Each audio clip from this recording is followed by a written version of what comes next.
So Triad 3 sounds almost like a messy triad, cardiopulmonary, neurovascular, but if you listen really closely to that, it really means the relationship between the nervous system and the heart, and in particular the brain and the heart.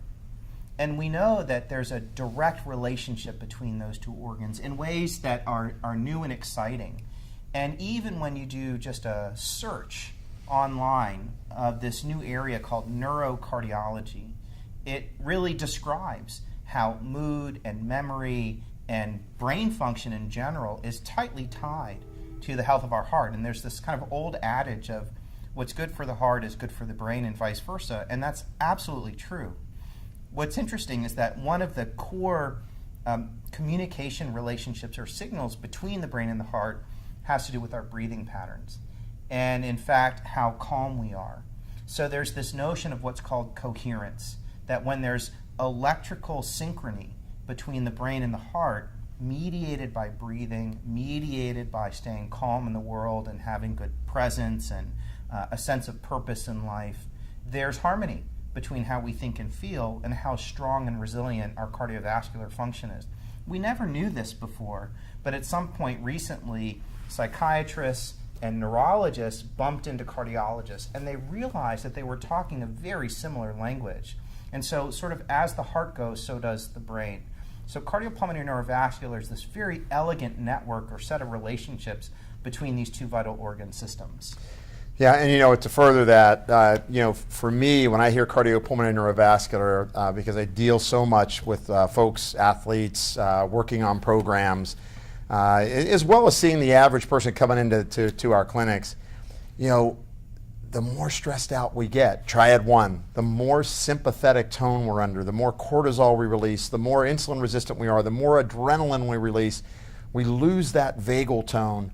And when we lose vagal tone, we lose rhythmicity of the heart.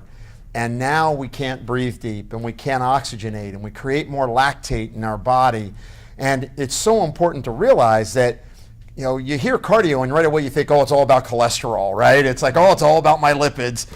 It really is so much more that how you perceive stress, your ability of your vessels to become relaxed, the endothelial dysfunction that occurs due to oxidative damage, all those things are kind of moving down a track when you're insulin resistant, you're under stress, maybe you have chronic inflammation taking place because of Triad 2.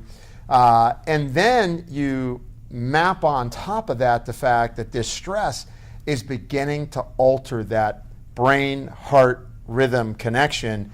And then blood pressure goes up, heart rate goes up, heart rate recovery post-exercise goes away, and now all of a sudden we see seemingly very healthy people starting to become vasculopaths and starting to have people with cardiovascular disease. And I find this to be such a crossroad where many people, especially in America, so many people are there.